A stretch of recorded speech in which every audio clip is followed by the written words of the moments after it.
So, hello and welcome back. We are back with another night with Ivanhoe, where yesterday I got some comments about the whole romance thing, and I do believe that maybe romance just didn't mean the same thing. I did some Googling, and it does seem like romance should be put in air quotes because it's just the whole romantic tradition of medieval times, etc., talking about chivalry and like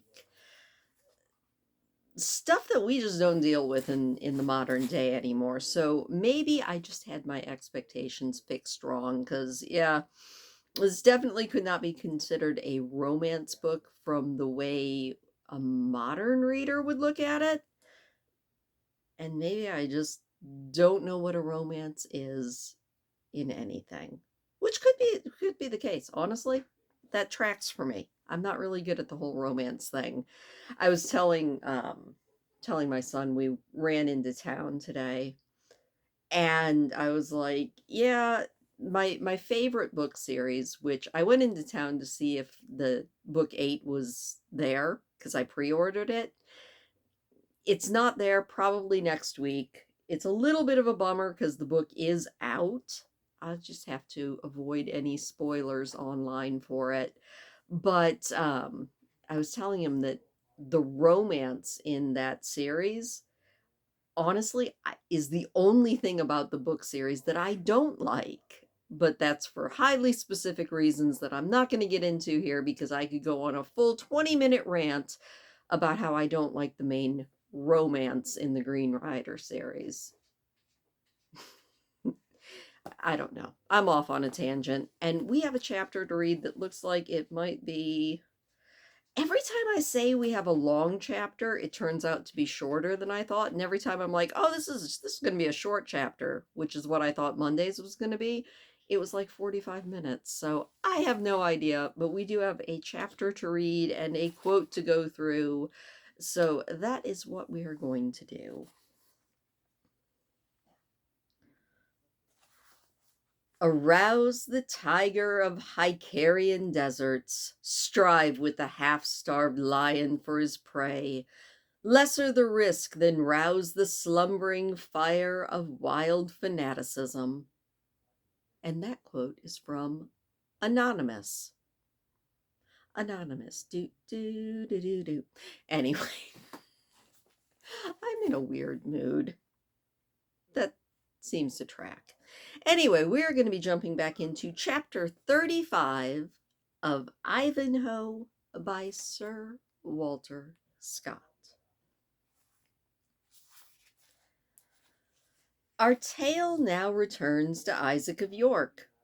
Mounted upon a mule, the gift of the outlaw, with two tall yeomen to act as his guard and guides, Isaac had set out for the Precipitory of Templestowe for the purpose of negotiating his daughter's redemption.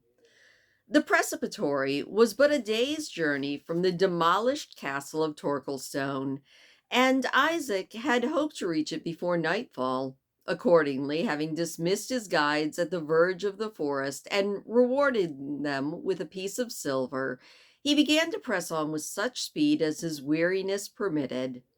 But his strength failed him totally before he had reached within 4 miles of the temple court. Racking pains shot along his back and through his limbs, and the excessive anguish which he felt at heart being now augmented by bodily suffering, he was rendered altogether incapable of proceeding farther than a small market town, where there was a Jewish rabbi eminent in the medical profession, and to whom Isaac was already known. Nathan ben Israel received his suffering countryman with that kindliness which the law prescribed. He insisted on betaking himself to repose, and he used such remedies as were then in most repute to check the progress of the fever that terror, fatigue, ill usage, and sorrow had brought upon poor Isaac. The next day, when Isaac proposed to rise and pursue his journey, Nathan dissuaded him against his purpose, both as host and physician. It might cost him his life, said Nathan.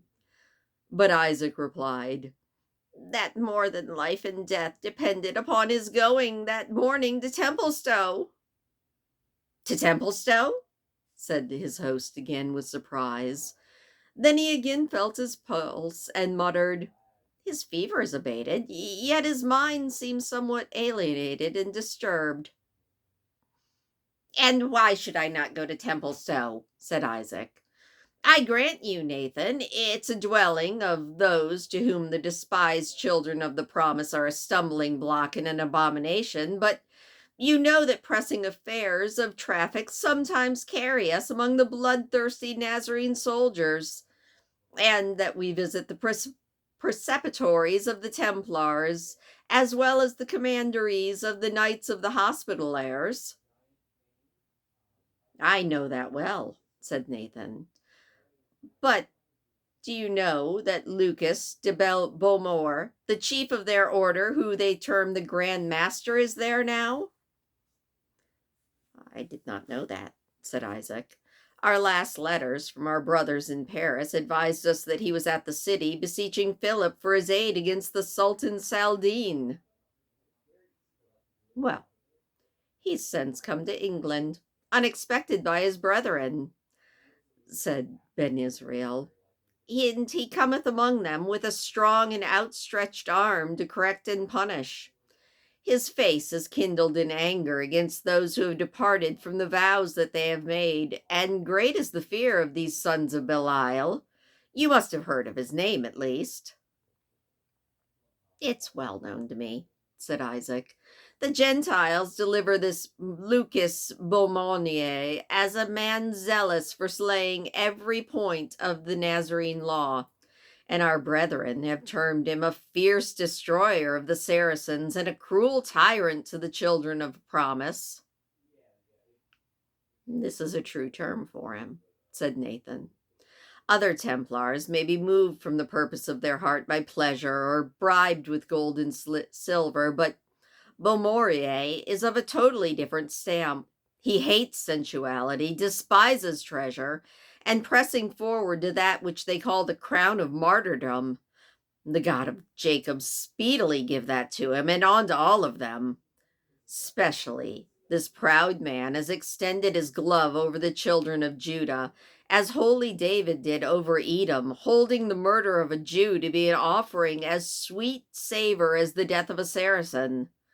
Impious and false things, as he said, even of the virtues of our medicine, as if it was the device of Satan. Does not matter, said Isaac. I must present myself at Templestowe, though he has made his face like the fiery furnace 7 times heated. Then Isaac explained to Nathan the pressing cause of his journey. The rabbi listened with interest and testified his sympathy by rending his clothes and saying, my daughter, the free beauty of Zion. So you see, said Isaac, how it stands with me, and that I may not wait. Pre-adventure, the presence of this Lucas Beaumont, being the chief man over them, may yet turn Brian de Bois Guilbert away from the ill that he is thinking about doing. He may deliver me my beloved daughter. Go then, said Nathan, and be wise, for wisdom availed Daniel in the den of lions into which he was cast, and it may go with you, even as your heart wishes, yet, if you can, keep away from the presence of the Grand Master, for do foul scorn our people in his morning and evening delights. It may be, if you can speak with Bois Guilbert in private, you will better prevail with him, for men say that these accursed Nazarenes are not of one mind in the presbytery. May their counsels be confounded and brought to shame. But do thou, brother, return to me, as if it were to the house of your father, and bring me word of how it is sped with thee. And I do hope that you will bring with you Rebecca, even the scholar of the wise Miriam, whose curves the Gentiles slandered as if they had been made with necromancy. Isaac accordingly bade his friend farewell, and about an hour's ride brought him before the presbytery of the Templestowe.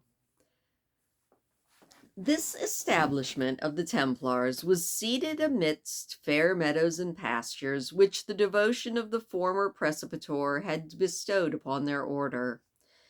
It was strong and well fortified, a point never neglected by these knights, and which the disordered state of England rendered peculiarly necessary.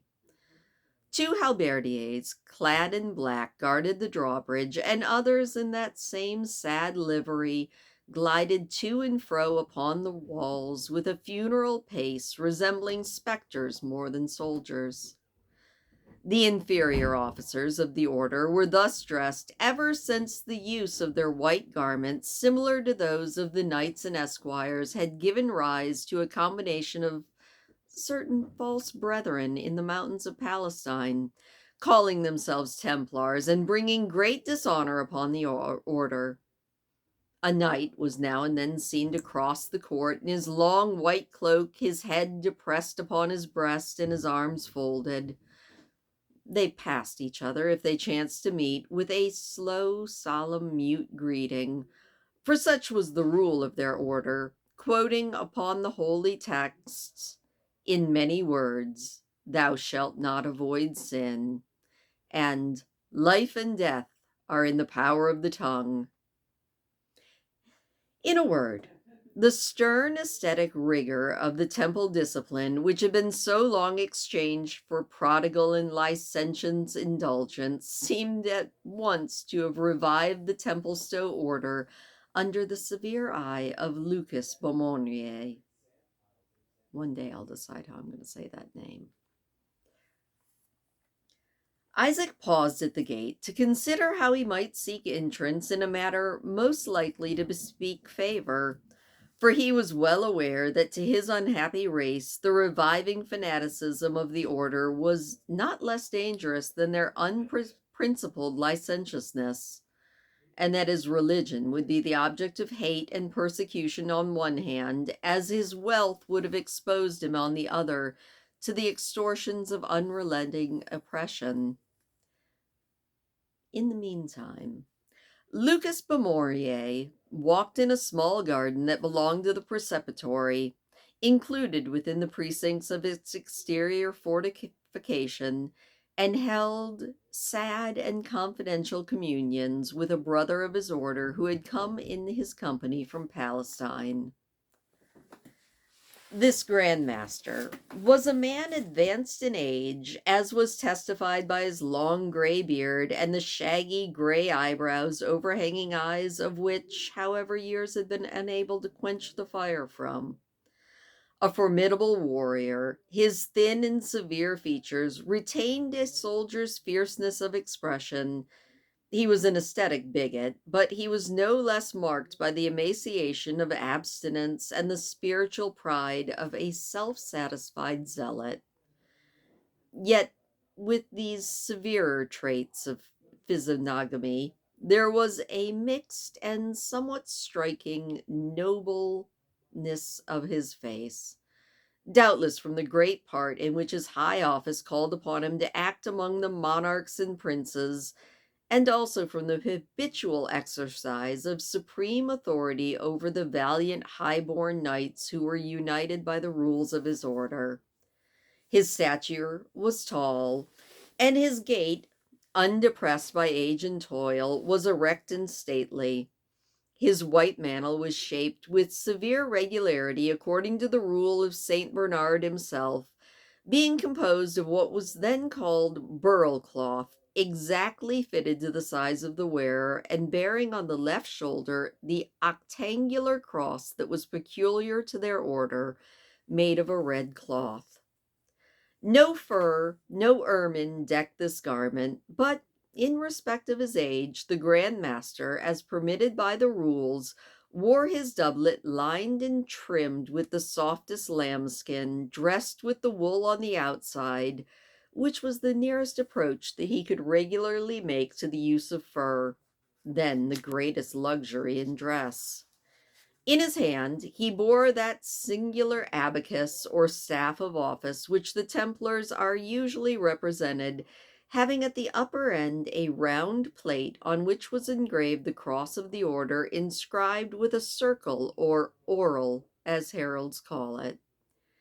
His companion, who attended upon his great person, had nearly the same dress in all respects, but his extreme deference towards his superior showed that no other equality was between them. The preceptor, for that was his rank, walked not in a line with the Grand Master, but just so far behind that Beaumaurier could speak with him without turning his head.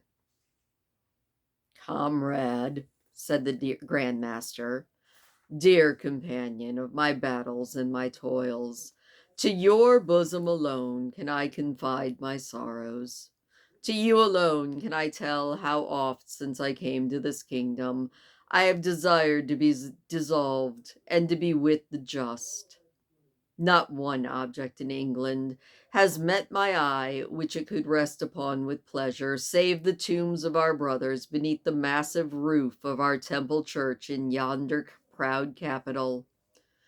O valiant Robert de Roe, did I exclaim internally as I gazed upon these good soldiers of the cross where they lie sculpted in their sepulchres.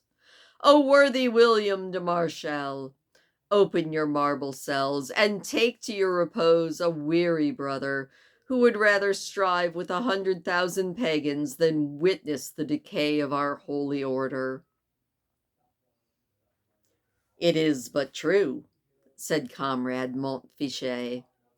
"It is but too true, and the irregularities of our brethren in England are even more gross than those in France." "Because they are more wealthy," said the Grand Master. "Bear with me, brother, although I should something vaunt myself. You know the life I have led, keeping each point of my order, striving with devils embodied and disembodied, striking down the roaring lion who goeth about seeking who he may devour, like a good knight and a devout priest. Whosoever I met with, even as blessed Saint Bernard has prescribed to us in the 45th capital of our rule, ut Leo semper feratur. But by the holy temple, the zeal which has devoured my substance and my life, yea, the very nerves and marrow of my bones, by that very holy temple, I swear to you that, save for yourself and some few that retain the ancient severity of our order, I look upon none here who I can bring my soul to embrace as a brother. What say our statutes, and how do these men observe them? They should wear no vain or worldly ornament, no crest upon their helmet, no gold upon their stirrup or bridle bit, yet who now go pranked out so proudly and gaily as the poor soldiers of the temple. They are forbidden by our statutes to take one bird by means of another, to shoot beasts with bow or arrow blast, to holloa a hunting horn, or to spur a horse after game. But now they're at hunting and hawking, and each idle sport of wood and river. Who so prompt as the Templars in all of these fond vanities? They are forbidden to read, save what their superior permitted, or to listen to what is read, save the holy things, as may be recited aloud during the hours of reflection. But lo! Their ears are at the command of idle minstrels, their eyes study empty romance. They were commanded to not use magic or heresy, and lo! They are charged with studying the accursed secrets of the Jews and the magic of the Paynim Saracens. Simpleness of diet was given to them, roots, pottage, gruels, eating flesh only 3 times a week, because of the accustomed feeding on flesh is known to be dishonorable. But behold, their tables groan under delicate fare. Their drink was to be water, and now to drink like a Templar is the boast of each jolly boon companion. This very garden, filled as it is with curious herbs and trees sent from the eastern climates, it better becomes the harem of an unbelieving emir than the plot which Christian monks should devote to raise their homely pot herbs. And oh, brother, well it were that the relaxation of the discipline stopped here. Well, you know that we were forbidden to receive those devout women who at the beginning were associated as sisters of our order, because the begin saith the 46th chapter of the ancient enemy hath by female society withdrawn from many the path to paradise. Nay, in the last capital being, as it were, the copestone which our blessed founder placed upon the pure and undefiled doctrine which he had enjoined, we were prohibited from offering, even to our sisters and mothers, a kiss of affection. And now I shame to think of the corruptions which have rushed upon us in a flood. The souls of our founders, the spirits of Hugh de Payan and Godfrey de Saint Omar, of the blessed seven who first joined in dedicating their lives to the service of the temple, they are disturbed even in the enjoyment of paradise, I believe.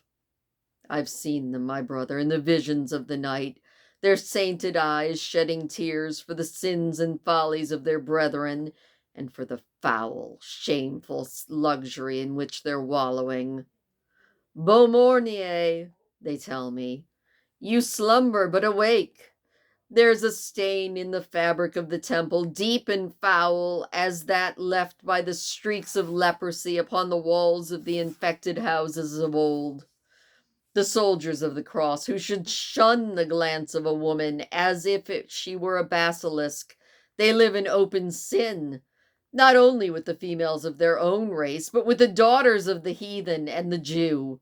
Fomorier, they sleepest, but you should wake. Avenge our cause, slay the sinners, male and female. Take thee the brand of Phineas, the vision has fled, my brother. But as I woke, I could still hear the clank of their mail, see the waving of their mantles, and I will do what they told me.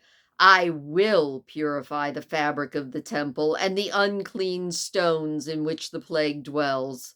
I will remove and cast them all out. Yet think, reverend father, said Montfichet, the slain hath become ingrained by time and constitude.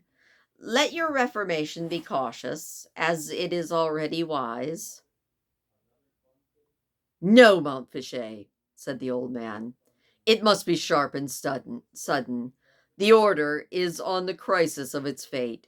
The sobriety, self-devotion, and piety of our predecessors made us powerful friends.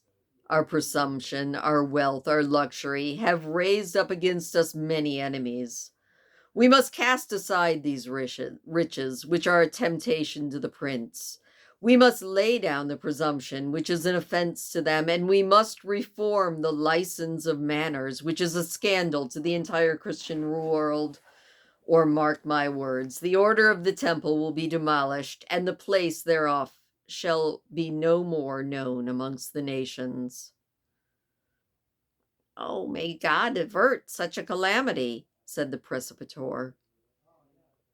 Amen, said the Grand Master, but we must deserve his aid.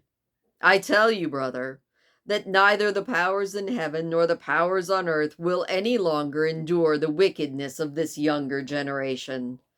My intelligence is sure.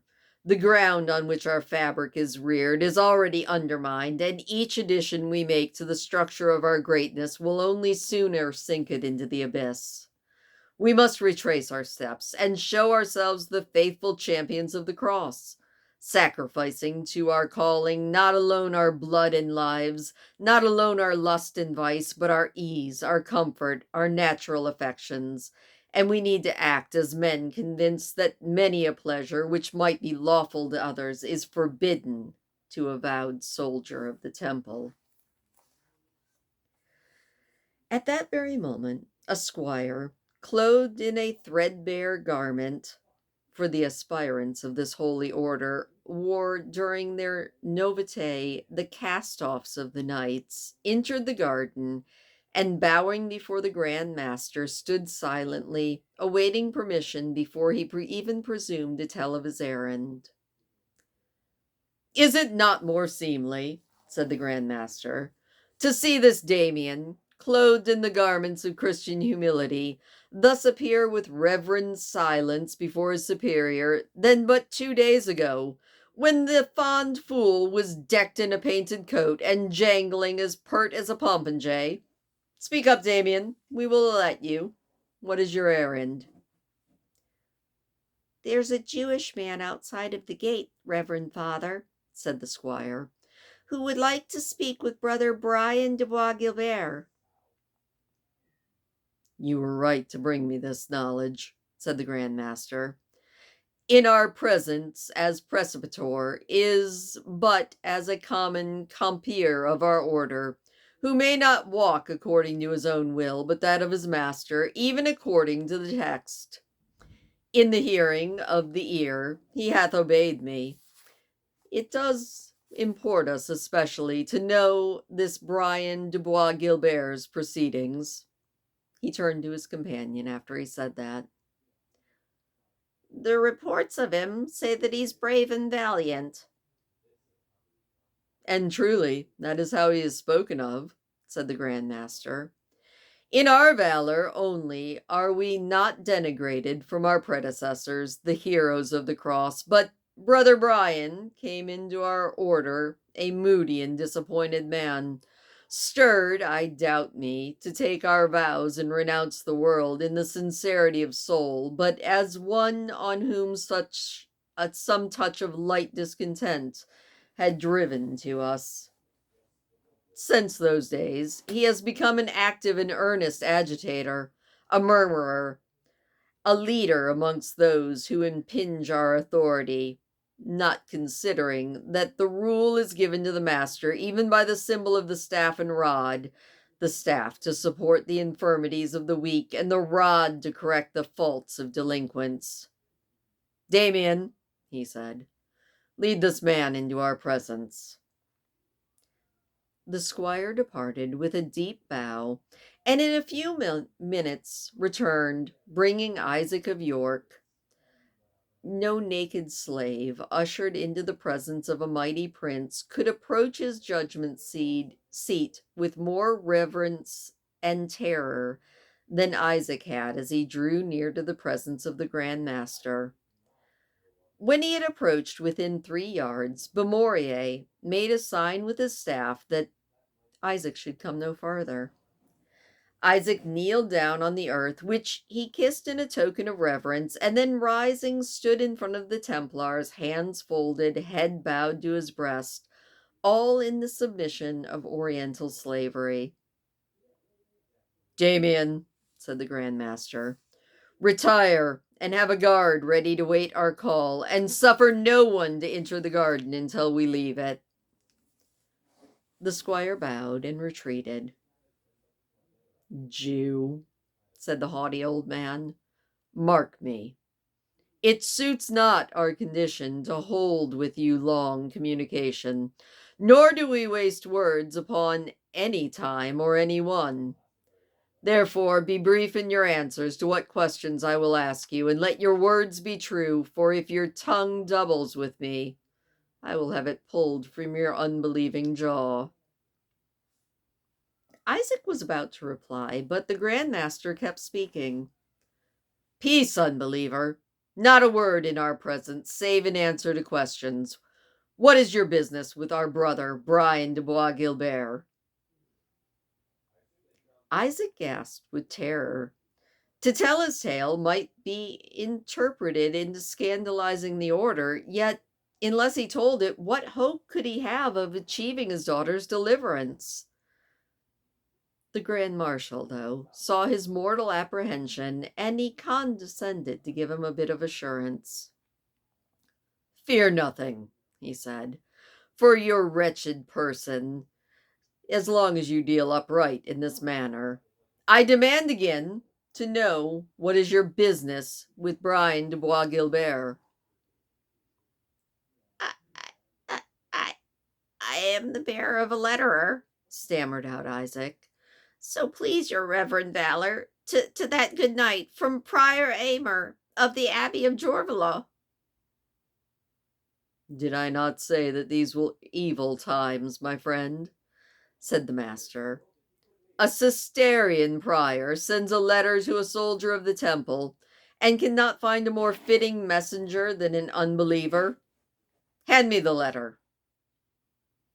Isaac, with trembling hands, undid the folds of his Armenian cap, in which he had deposited the prior's tablets for great security, and was about to approach with hand extended and body crouched to put it in the reach of his grim interrogator.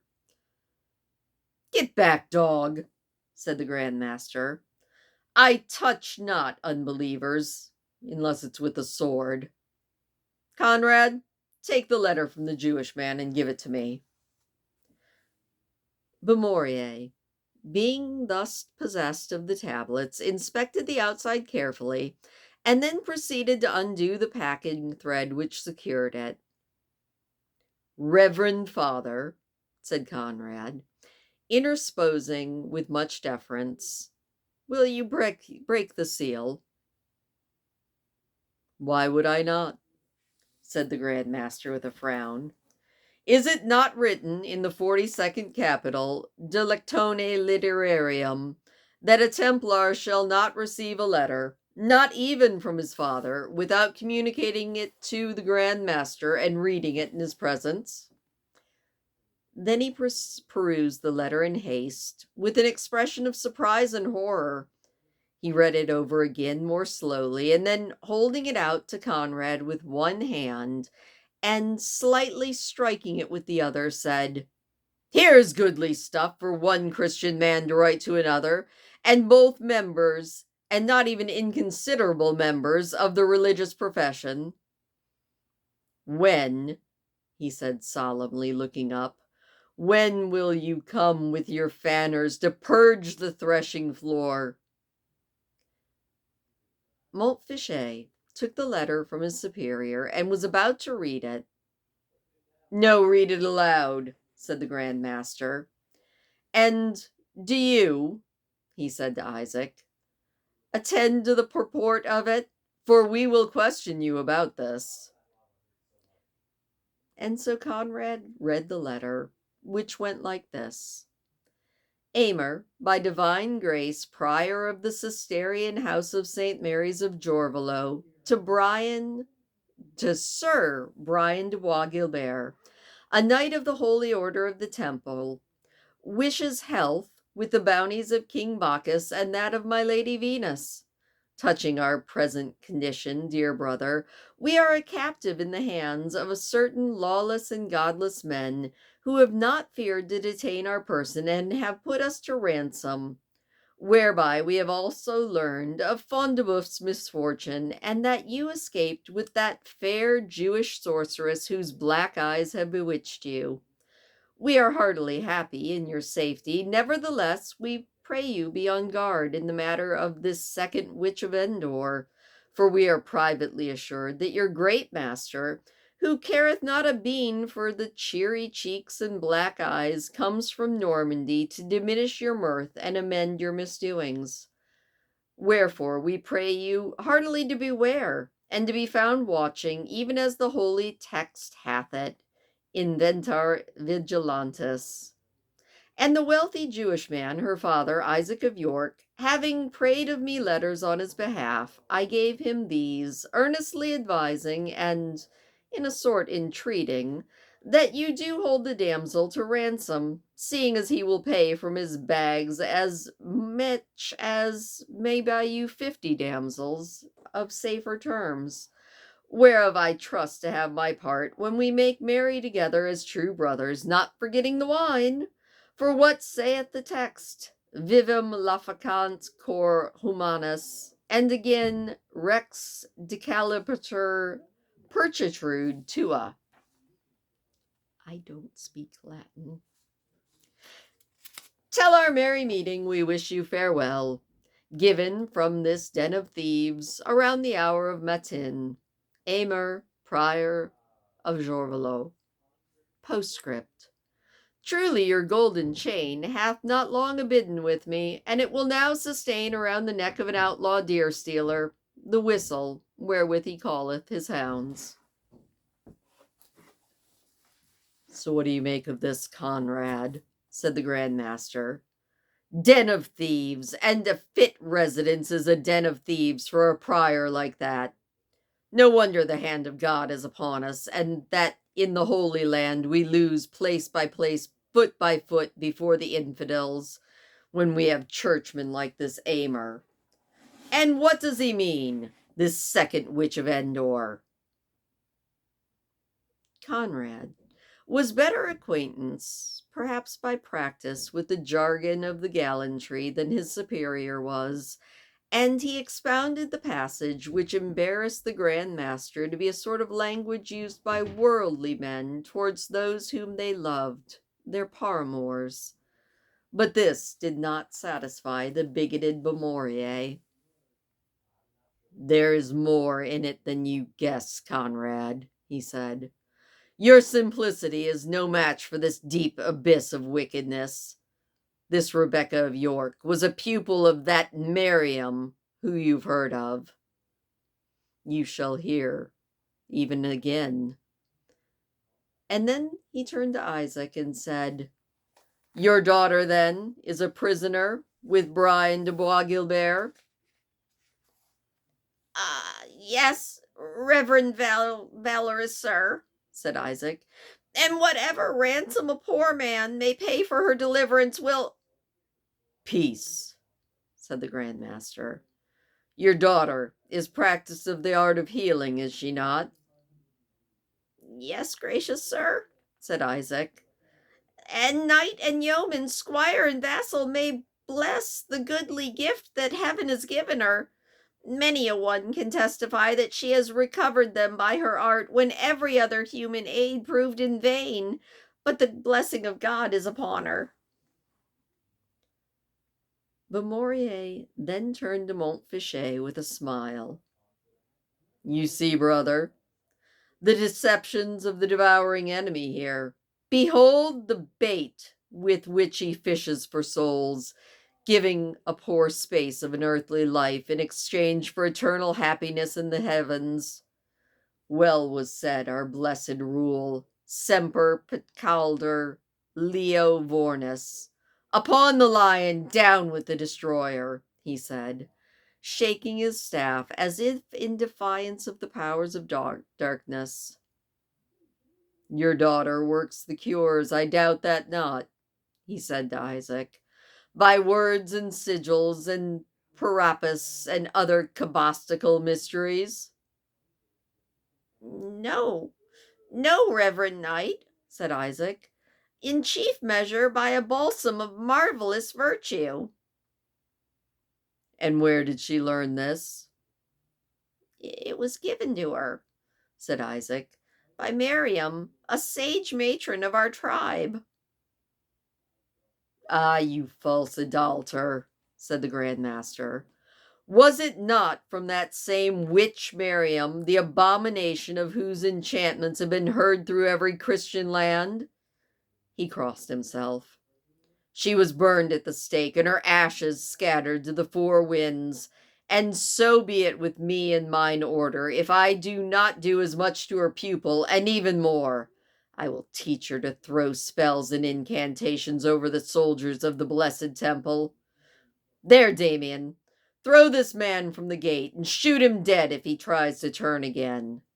With his daughter we will deal as the Christian law and our high office warrants.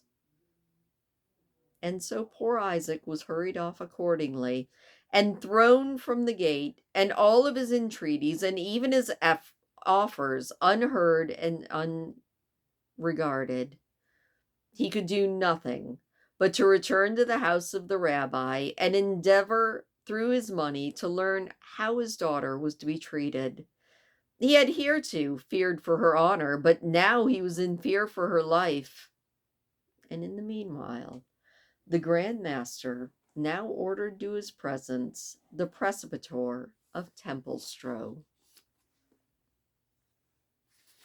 And that is the end of that chapter. Okay, so we've been introduced to yet another terrible man. One who speaks an even chewier language. That was hard. I am not a scholar of Latin, and so if anybody knows how to pronounce those words, apologies, huge apologies, because Latin is a tongue twister. Heck, sometimes Old English is a tongue twister. But ooh, I don't like him. You know who he reminds me of? I hate to keep harping on the Disney movie thing, but that dude, the preceptor or whatever, the Grandmaster, all I can think of is Claude Frollo from The Hunchback of Notre Dame. And I'm kind of wondering if when he meets Rebecca, we're going to have to all start singing Hellfire. I'm not saying that's what's going to happen, but I wouldn't object if it did. And now I have to go turn on YouTube and watch the Hellfire song because that song's awesome. Anyway, thank you so much for listening. I hope that you made it through that with me, and I will see you tomorrow.